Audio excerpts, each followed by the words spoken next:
Being recorded.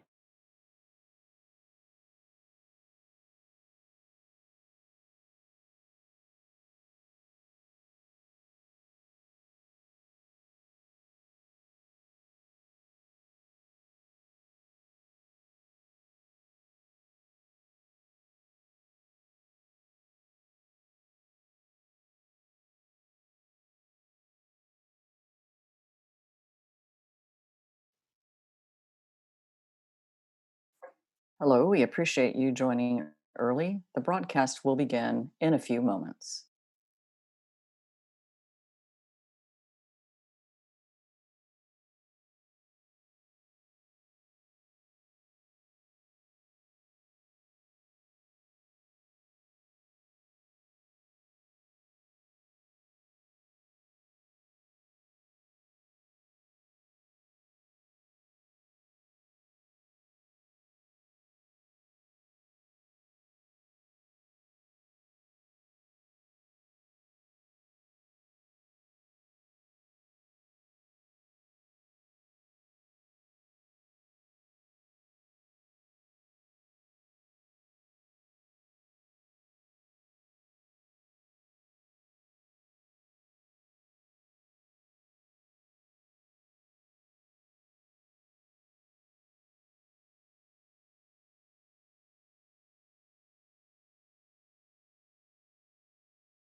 We do appreciate you logging in early for today's webinar. We will begin in a few minutes.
Our webinar will begin in a couple of minutes.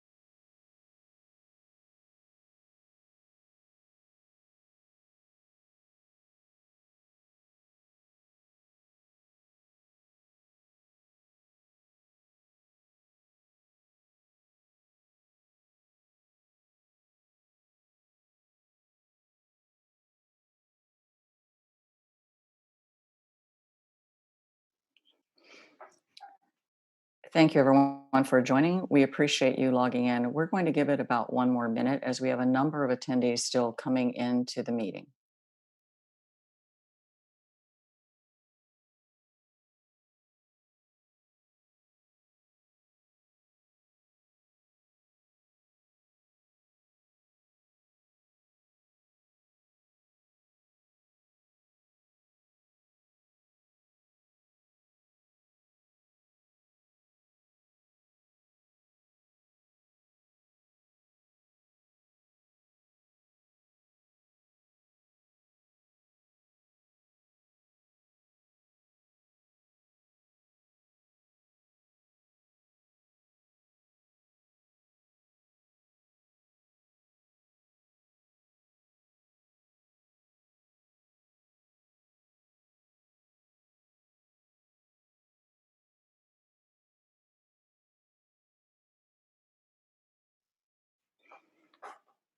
Hello, everyone, and welcome to today's webinar, Future Proofing Leaders, the third in our series, Accelerating Through the Turn.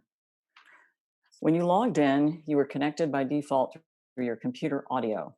Everyone is muted today to ensure an excellent audio quality. If your connection is unclear, you can try logging out and back in first, or you can try to join via the phone. Select the arrow next to your microphone icon in the toolbar to show options. You can click switch to phone setting for a list of dial-in numbers or to have it call you. Please submit questions via the question pane accessed in the toolbar. We will answer some as we go, but apologize in advance if we're unable to get to your question due to the very large number of attendees. If you include your name in the question, we'll do our best to come back to you afterwards. Everyone will receive a post-conference email with links to the recording of today's presentation and a copy of the slides in PDF format. And now I'd like to introduce you to Laura Manson-Smith, your host. Thanks, Donna. And welcome again to our final webinar in the series, Accelerating Through the Turn. And today we're focusing on future-proofing your leaders. Now, as we head into the weekend, I want to recommend to you a really gripping TV show, which is perfect for a shelter-at-place Friday night. And there is a strong connection to the situation we're in right now, as well as our content in this webinar today. Now, the TV show is called Counterpart. So here's a spoiler alert for about 30 seconds. The premise of this show, Counterpart, is that back in the 90s, a freak incident happens, which results in our planet Earth and everything on it being cloned. Imagine two identical planets with two sets of the same people living on each planet, two of you and two of me. Then as time progresses, people on each planet make different decisions and do different things, and the worlds and the lives of these people start to diverge. Now, the show takes place in the present day, but what you learn quite early on is that one of the worlds has suffered a global flu pandemic a few years ago. And in that world today, people still wear masks and are shopping, the shopping malls are empty and social distancing is still continuing. Now, I hope this isn't an enduring situation that we're going to face for a very long time, but it got me thinking, who in that world could have ever imagined that future reality? And it's fascinating to think how different those two worlds are based on day-to-day decisions that people made. So back here in our reality today, we have seen many, many examples of leaders stepping up during the crisis. And every single day, those same leaders are still taking critical decisions while facing huge amounts of uncertainty about the world around them and how things are going to change. So assuming this disruption and uncertainty continues, what leadership characteristics will be the most important? I'm really excited to have some fantastic colleagues with me today. And, I've got Coy and Albertina and Miriam, and they've got great experience in things like leadership development, succession management, talent management, and they work a lot with top teams too. And in this session today, they're going to discuss with us learnings about leadership performance during the crisis. And then they'll get into aspects of leadership and talent practices that will help leadership make the shift that we need them to. And then they'll finish up with how to set your leaders up for success. So this will include some immediate actions for things that you can get going on.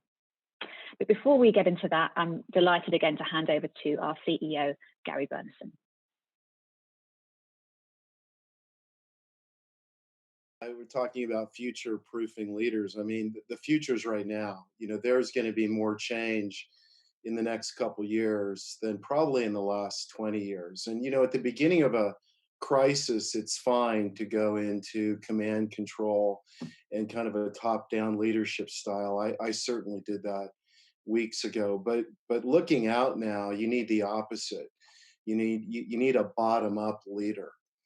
Because there's going to be so much change, and you're not going to know all the answers. You've got to tap the collective genius of others in the organization. I saw this leader the other day, and he was talking for probably 40 seconds, and he used the word I and I and I and I did this. And it's a pet peeve of mine. I get so turned off by that. The only time as a leader you should be using I is when you're taking responsibility for a decision that you're going to make that could have very, bad consequences. I mean, that's absolutely crazy. No leader does this on his or her own. You need followers to be a leader.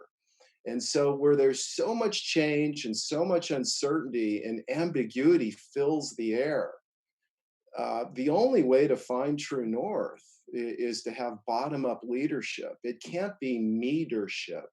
It has to be leadership. I heard a story recently. We were interviewing a candidate, and the assessment we typically do at KornFerry, we've got this decades old research based on millions of assessments, 70 million assessments of distinguishing great from good. And when we looked at this person's assessment, we questioned their style, whether they were a consensus builder. So in the interview, the consultant asked, so give me an example of how you drive consensus, how you drive collaboration. And he said, well, it's really easy. It works almost every time. And the consultant's intrigued and says, oh yeah, so how do you do that? He goes, well, we have a decision like we had one a few days ago, and it's really simple. I go around the Zoom deal, and I say, hey, give me a thumbs up or a thumbs down, and I'll ask a question, and then I'll give my view, and I'll put thumbs up or thumbs down. And and he says, it's amazing. And the consultant says, really? So how does that work out? And he says, well, they agree with me every time. Well, of course they agree with you every time. I mean, there's certain characteristics that are timeless for a leader, for a CEO. You've got to set vision and strategy. You got to drive growth. You've got to have financial acumen. The one that people don't focus on is managing a crisis. That's number 4, and that deals with ambiguity. So I would say, in terms of this future proofing, the future proofing is today. It's not the future. There's going to be a tremendous amount of change. That change is not going to come top down. It's got to come bottom up. And so what I would point to kind of 6 degrees of leadership in this time: anticipate, navigate, communicate, listen, learn, and lead. And that listen piece is really, really important, because the answers aren't obvious. And the only way you're going to get those is by tapping the collective genius of those in the organization. So with that, have a great webinar, and happy May Day.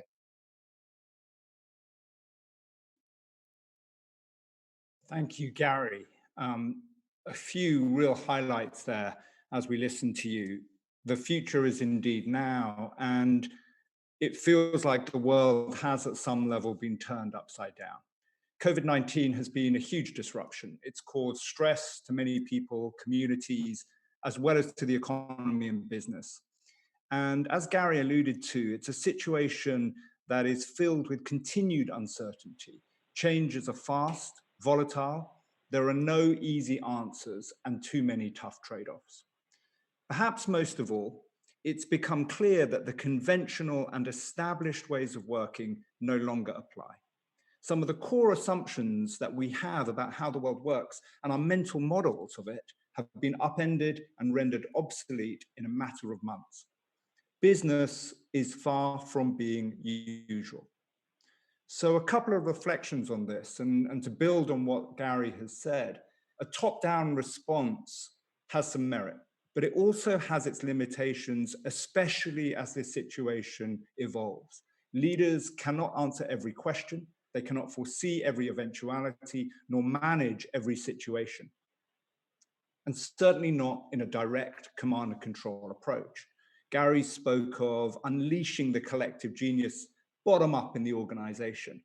And what we've seen in this turbulence is some standout acts of leadership, examples that I found really powerful. One is a broadband and mobile provider, where the CEO is really leading with purpose. The firm's purpose is rooted in connections that matter. And it's seen them bringing to life that idea in many different ways. They've been providing additional bandwidth to hospitals and upgrading all customers to ensure, as the CEO says, everyone can stay at home, stay safe, and stay connected. I know that's vital for me and my 3 teenagers. And the Prime Minister of Norway, Erna Solberg, also had a fantastic example of leadership, I think. She held a kids-only press conference and addressed in it questions that they had, which included when they might see their grandparents again, whether a vaccine would hurt, and how they could get involved to help, displaying real empathy as she underlined the notion that it was okay to be scared in the face of this adversity. And what this demonstrates to us here is that leadership in a COVID world is also transformed. A new normal demands a new model of leadership. So I'd like to hand over to Albertina and ask her, what does effective leadership in this age of disruption really look like? And what can we do to get more of it? Thank you so much, Coy. Hi, everyone. That was a wonderful inspiration of examples of strong leadership. And I think it's clear that we really need leaders who, as a matter of practice, are challenging themselves and the organization to really think and act differently, not just to survive this crisis, but also to find the opportunity and to bring others along. So when we think about the future leader, the leader of today, actually, it's really interesting for us because we were very curious about this at KornFerry and wanting to build on the research last year around the future of work. And so we asked the same question: what does the leader look like? So being KornFerry, we conducted a heap of evidence-based research to tackle this question. And we identified a new model, and this is what we call the self-disruptive leader. Now, when we started this study, of course, we were thinking that the future was a few years away and it would evolve, and different industries would have different challenges, and maybe geographically it'd be different. But here we are, considering where we are today. And I think you're going to find this model highly relevant and really interesting. So let's get started and talk more about what we mean by the self-disruptive leader. The overall theme here is that it's a more agile and inclusive leader who creates energy through purpose and builds trust all across the organization and really lets go of control so that new ideas can really flourish and take hold. And this is in contrast to a more traditional model of leadership, one that really emphasizes consistency, control, and closure, which really only works when the future can be predicted from the past. And frankly, where work is structured in a more hierarchical and linear fashion, which we know is just, it's just really not the case anymore. That's not how work gets done. So there are 5 dimensions to this model, and it spells adapt: anticipate, drive, accelerate, partner, and trust. Now, I'm going to briefly share a little bit more about each of the 5 dimensions. And as we go through, I would like you all to think about the leaders in your organization. Where are they showing up strong? Where are there opportunities for development? And at the end, we'll do a poll. And that way we can view the collective feedback from the group on how we're doing with our self-disruptive leadership. So let's get started. The first one is anticipate. And this is really about providing clarity when the business environment is volatile and ambiguous, when you don't know who your competitors are and what could disrupt your business tomorrow. It's not really about knowing what's going to happen. It's more about how you manage through that. So I think in the context of the pandemic, we've seen some leaders who really at the start kind of hunkered down and thought, we'll just wait. We're going to wait for this to pass, and then everything's going to get back to normal, everyone. And, as the weeks are evolving, we really realize that we need leaders now that can anticipate that this will be a new normal. We need to bring some energy to create new opportunities for stability and growth, and even when there's no experience that we can fall back on. So as you see here on the slide, we have a sort of statements around moving from to.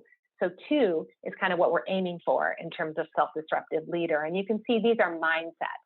And I picked these for the slides for this webinar because I think it really brings it to life a bit more. So as we're going along, you can read through and really get a sense of what we mean here.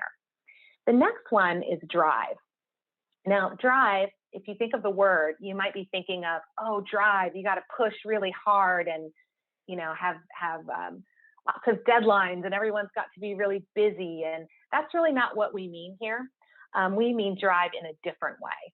And this is actually about energizing people when they're constantly asked to give up their routines and reskill themselves. They might be chained weary and fatigued from the environment. And so with drive, leaders keep people hopeful and optimistic in a world of just constant disruption. And they do it by creating purpose and community. And if you think about all the dramatic shifts that we've had just in the recent weeks, really, moving to remote working, social distancing, health concerns, fear and anxiety about what's going to happen in the future, we're really hungry for drive leaders. And it's not about pushing harder, it's about connecting to purpose.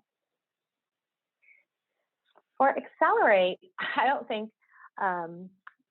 accelerate is really about knowing that you don't just have one chance to get it right. You never reach perfection. This is about nimble processes. This is about iterating and doing that at the same time, letting go of control so that new ideas can really flourish in the organization. Failure is seen as practice to get better. I absolutely love that. And it really maps to how we're working today with agile processes. For partnering, it's a great story right now. If you've heard that Apple and Google, really, they're known as very fierce rivals, and they teamed up to build software into our smartphones to help do contact tracing for the coronavirus. This is amazing. They came up with it in just 2 weeks' time.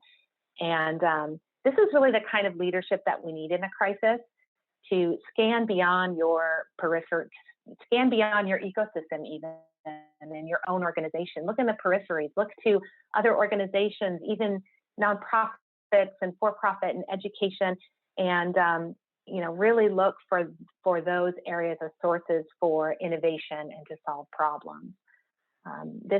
Gary had mentioned this in the opening, right? It's really about tapping the collective. No one is smart enough to be right 100% of the time. And this is where we need partnering. Trust is really self-explanatory, but here it's not just about bringing people together and aligning on, securing their commitment. It's really about doing it in a very diverse environment.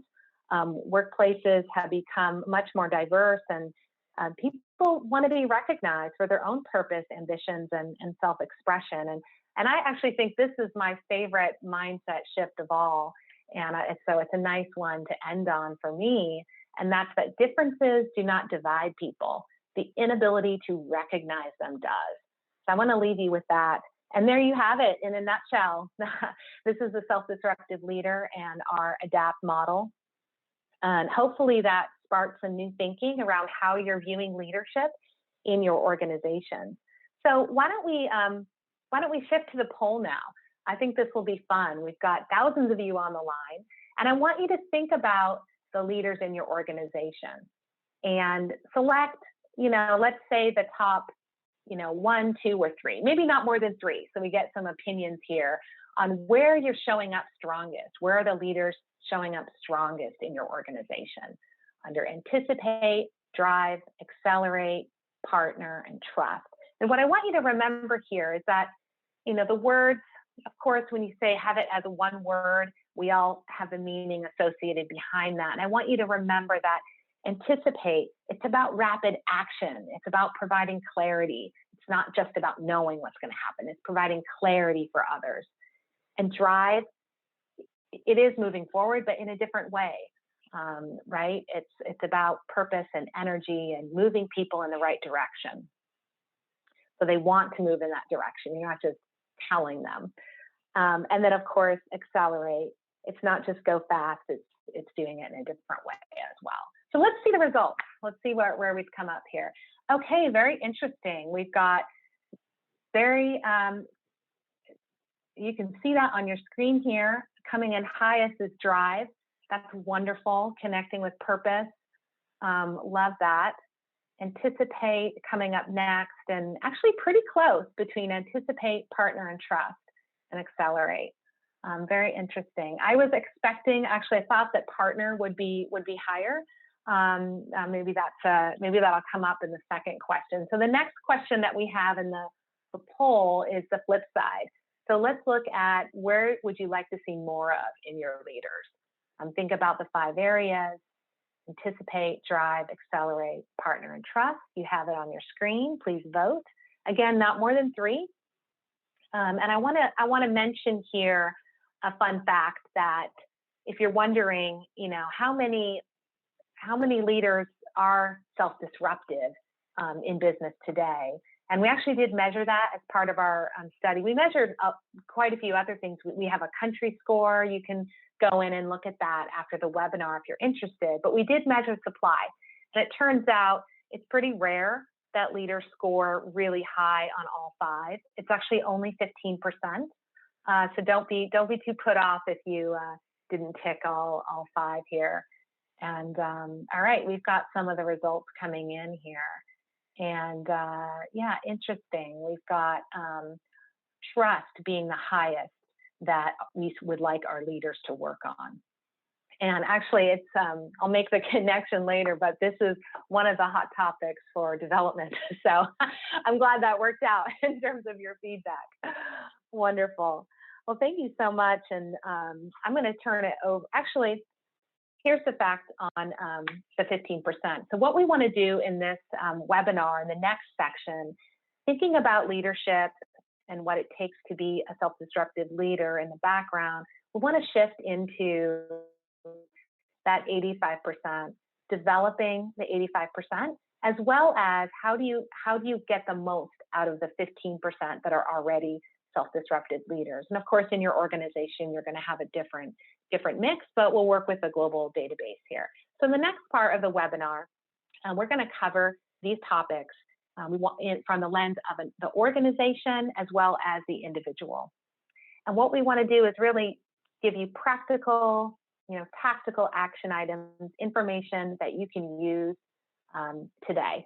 And I'll turn it over to Miriam to set the stage around some of the things you can do as an organization as you're looking at your talent. Thank you, Albertina. Hello, everyone. Yeah. Let's hit the gas. I want to talk about 2 things. First of all, one is conducting an emergency succession review, and the other is measuring what matters. And I'm going to make a bid for collecting data now. Spoiler alert. So emergency succession, we're talking about imminent talent risk here. Leadership gaps that you still might have and you might continue to have. It's easy to think about a few scenarios. Yeah, the first one is a hard scenario. Leaders and their families have come down with the coronavirus. They may not be able to work. Then there's other scenarios where leaders might not be able to perform or fully perform. I'm working with one newly appointed VP of operations in a convenience store chain right now. He was given a stretch assignment a week before Corona hit. He's been working out of his basement for the last 8 weeks and not able to travel through the stores. So yes, he's able to work, but there's new leadership that needs to also be put in place. And then there's other scenarios that create imminent talent risk. We could think of GM is now making ventilators. Ford is making PPE. They were able to redeploy talent. They were able to redeploy their expertise, but they also needed new leadership expertise, new credentials to be able to really do this and pivot so quickly. So these are a couple examples out of industrial manufacturing, but in every single industry, they're happening and they're continue to happening and they're not going to stop. So what we want to talk about is filling important chairs for leadership immediately. This is emergency succession. So we've actually been working on this with a number of organizations recently and have created a methodology. And I wanted to share with you a few key tips that we've learned and are working on. One is thinking about emergency succession is about protecting the most critical roles and the most critical people. So start with your critical roles. Who keeps your business solvent? Who will help your business progress and make that pivot? Now think about, if you're like most organizations, you've been thinking about succession at the top, broaden that. Think about those critical roles with greater depth and with greater breadth. And also, if you can, to the extent that you can, think about multiple ready now successors to be able to take things over. Then think about various scenarios. Do that scenario planning. Think about the what ifs, because again, things are different. You need to expand that thinking. The third one is be radically realistic about the capability of your talent. What are the talent risks that you're able to take on? You might need somebody right now who's going to be able to just execute, who has the track record to be able to deliver based on their experience. But I'll also say, if you take Ford and GM as the examples in Michigan, they asked a leader on the brink, days away from retirement, to lead the effort. They also brought back laid off workers from other geographies to be able to step in. They also created collaborations, which we already mentioned. There's a lot of that going on. So think broadly, consider your options. Build, buy, borrow, yes, bought. Think about retirees, think around boomerangs. There's lots of people out there and there's lots of resources you can pull in. And then lastly, you also want to be realistic around the talent risks. So not every decision will be right, but think about mitigating the risk of the leaders you're really putting into place so rapidly. So think about the ecosystem around them. Are there mentorships that can be formed, partnerships, collaboration teams, the like? So that's the first tip. That's the emergency situation. Now let's hit the gas to future-proof your workforce for the longer term. So I know I don't need to tell this group, but business priorities drive talent needs. Businesses are under widespread and rapid transformation. And you are on this call, I know it, because you know that leaders make transformation happen. Leaders are the critical lever. So how can you hit the gas here? 2 key points. Number one is redefine and think about the talent that you need. The examples that I just gave you talked about creating new roles, restructuring the organization, getting in entirely new businesses. So you want to update and create future focused, I would recommend strategic success profiles. We want to think about, what are the new skills that are needed? What are the experiences that are needed? What sort of drive is really going to foster success now? What are the key challenges that a leader needs to conquer? Think about the ADAPT model that we just learned from Albertina to really push your thinking about the leader of the future. Just going through that act of creating success profiles will really make you align inside of your organization about not only the transformation, but the talent that is needed to fuel that transformation. Next, review your talent. Do you have the talent that you need against your new yardstick? So this graphic is your common 9 box. We're using it here because just about everybody's probably familiar with it. And it's a simple example to draw a really important illustration. So with this crisis, you have the opportunity to see your people in a new light. You have the opportunity to get new data.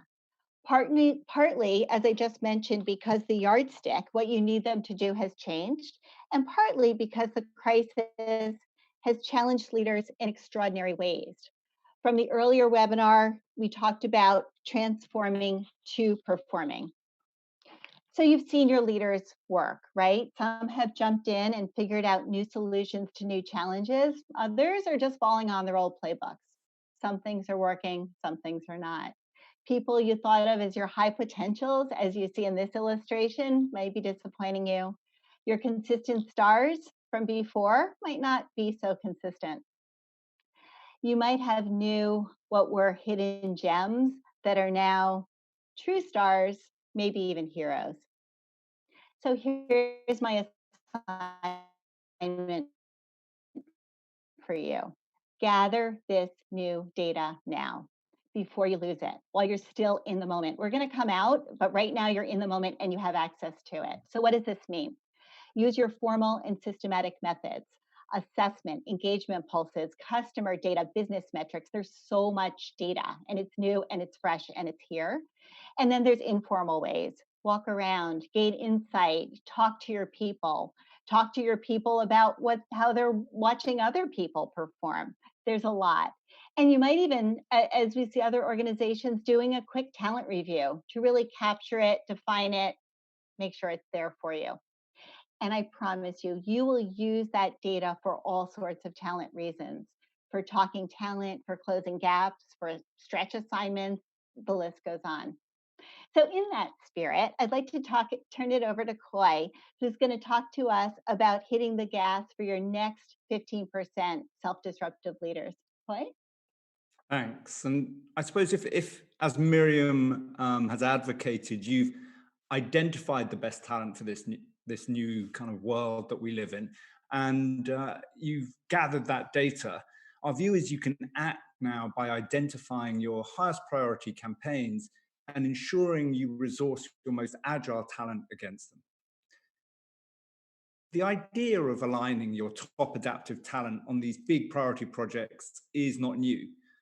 It's common sense, but in our experience, it's not really common practice. And if we see why that is, there are three core challenges that we think this kind of makes it easy to say but hard to do.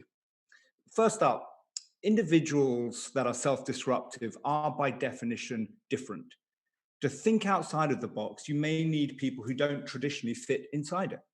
You need people who think differently because they are different. Second, those that color outside of the lines can be challenging. They're often quite spiky. And as I sometimes tell my boss, the best are often the most difficult. Finally, too often we elevate or recruit these difference makers and then work tirelessly to try and make them fit in and conform to what the organization finds most comfortable. In a way, we dull the very edge that made them attractive in the first place. So rather than trying to shape these leaders to the existing norm, successful companies will need to stretch and even break the mold to be more inclusive of these diverse talents. If there's a call to action here that I think for me is the most important, it's to ensure organizations make room for the disruptive talents we need for these disruptive times. And if we want to enable these leaders to step up, Albertina, how do you think we might develop them? Thank you, Coy. Yeah, I mean, if you want these projects to be successful, these leaders to be successful, don't leave them out on their own. Provide them with a level of support that they can use. And so that comes in with development. So in response to the crisis, what we're seeing is rather than just waiting it out and kind of shelving your development to be dusted off when everything settles down, it's important to provide some, sharp, short, virtual offerings that your leaders can use now. And that's kind of the topics that we've got here on the left-hand side of the slide, which are the topics for navigating in the crisis. So really, really seeing a lot of demand for leading virtually in disruptive times. We have a virtual classroom that we do on this session. And then we're also seeing clients, for example, one of the large financial services organizations created their own curated series around leadership, around the topics. So really great way to give your leaders something that they can use immediately that's relevant. And then as you're thinking about, accelerating through the turn, and as we're coming out, as the work has changed and the world has changed, you really want to hit deeper on some of the topic areas that you see here on the right that really help to develop and create more self-disruptive leaders in your organization. So topics such as agility and, decision making and chaos and complexity, communicating with vision, all of these topics are really important today, and will be even more in the months to come. And of course, I'd be remiss without saying that this development, it needs to be done in the context of, how we're working differently now. We're working virtually. There's lots of more iteration happening. Speed has increased, and your development programs are not immune to that. And in fact, we're viewing here at KornFerry, we view that virtual, this isn't just a phase to convert your face-to-face development to virtual. It's here to stay, and we're kind of excited about it, actually. We're doing a lot of experimentation, and what we're finding, and one of the points I want to leave you with, is that the principles of development and adult learning don't go away when you move to a virtual environment. So I think it's a mistake to think we can just push out content virtually and you'll have change happen. It takes practice, it takes peer connection, it takes collaboration, experimentation, coming back together, reflection, and all of that can be done in a virtual environment. So it's very exciting. And I'll turn it back over to you, Coy, to kind of wrap us up from this section. Thanks. So we've run through what we would say is 4 vital actions we can take today in accelerating through the turn. Some of them you will already be executing, some we would urge you to push forward on right now. And for all of us, as Albertina mentioned, this crisis has been perhaps the biggest agility experiment of our lives. The pandemic has disrupted our patterns and habits at home and also at work. I mean, who would have thought our chief commercial officer would be sharing TV show reviews to thousands of clients? And I did note that a lot of the questions were just double clicking on what the program was. I mean, this crisis is severe. No doubt it's a tragedy for many of the communities in which we operate. But it's also a crucible moment for leadership. It's one where we choose to become better leaders ourselves and develop better leaders around us. Today, we believe that means becoming leaders who can pause and question our own assumptions about how the world works. We need to dwell in possibility. Otherwise, our future will be just an extension of our past. And as we accelerate through the turn, we believe we need leaders who, as a matter of practice, are creating a culture of engagement, doing what Gary called energizing the collective genius to think and act differently. We all know that strategy, business models will need to change, but we also know leadership comes first. So above all, we need leaders who are not just reacting to disruption, but who are actively shaping a future that we all want to belong to. Thank you, and back to you, Laura. Thank you, Coy. So I'd like to step back now and reflect on the series as a whole with you. And we would love to hear your ideas or insights or the actions that you have now because of the content you've been absorbing. And we just ask you to put them into the Q&A box. And what we'll do is we'll gather those up and we'll kind of summarize them. And actually next week, we're going to be issuing a report which covers kind of all of the content that we've addressed. So please do that. And we may, if we have time, just call out 1 or 2 at the end. While you're doing that, I'm going to share one of my personal observations from each webinar, and I'll start with today's and work backwards. So in today's webinar, I was really struck by Coy's idea of common sense versus common practice. So, most businesses, it is common practice that there's a lot of focus on really understanding business data and analyzing it and customer behaviors and asset performance and cash flow trends. But what if businesses made it common practice to put that same focus on their leaders, to really assess leaders against the adapt capabilities, understand how they can be supported and developed, and so that they can really focus this precious leadership resources on the areas where they'll have greatest impact. Yesterday, if you joined us, we were talking about shaping the future workforce, and I remember Gary Bernison saying in his introduction that the future of work is today. And, you know, I think he's right. And he kind of emphasized that in his opening today as well. So, you know, things like digitalization accelerating, the fact that our preferences as employees, that customer and consumer preferences are changing is going to impact work. And we need to act now to start to prepare our people at work better for that. And in the first webinar, which was Transform to Perform, we talked about ways to really hardwire certain behaviors into your organization structure, so in particular agility, and how leaders could role model and reinforce those behaviors. And we ended with the idea that you should go where the energy is, that your people instinctively know what the right thing is to do, and that our role as leaders is to create the right conditions for those positive behaviors to flourish. Okay, so I think we've got quite a few things coming up in the Q&A box. So we've got about 50 added, so thank you very much. And so a couple of ideas. One of them is to mix up committee members to maximize experience and collaboration, going where the energy is. Thank you.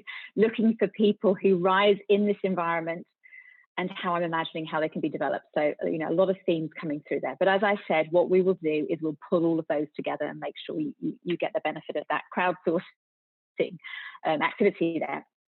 So in wrapping up, again, if you went with us on Wednesday or yesterday, you may not be aware that we're providing access to the KornFerry organization scan. And this is where you take your phone, your smartphone, you hold it up, you open the camera, and it will take you through to our website and a diagnostic that you can do to help you think about actions to move your business forward. And it will give you an instant report back. We had a couple of people asking about the self-destructive leader. That's also available on our website. And it's a fascinating read, and it sort of cuts down data by countries and so on. So please take a look at that. Again, I saw a few things in the chat box about the recordings and the slides. They will be emailed to you, to all registrants. And if you didn't get them, check that they're not in your junk file. If that doesn't work, go to our KornFerry website, to the COVID hub, and where you registered are the on-demand recordings. The website will look a little bit different next week, and you can go there and pick up those recordings as well then. So I just wanted to thank you for joining us. It's been an absolute pleasure, and thank you for your engagement, and loved all the hellos from around the world this morning. But we wish you well. Thank you and goodbye.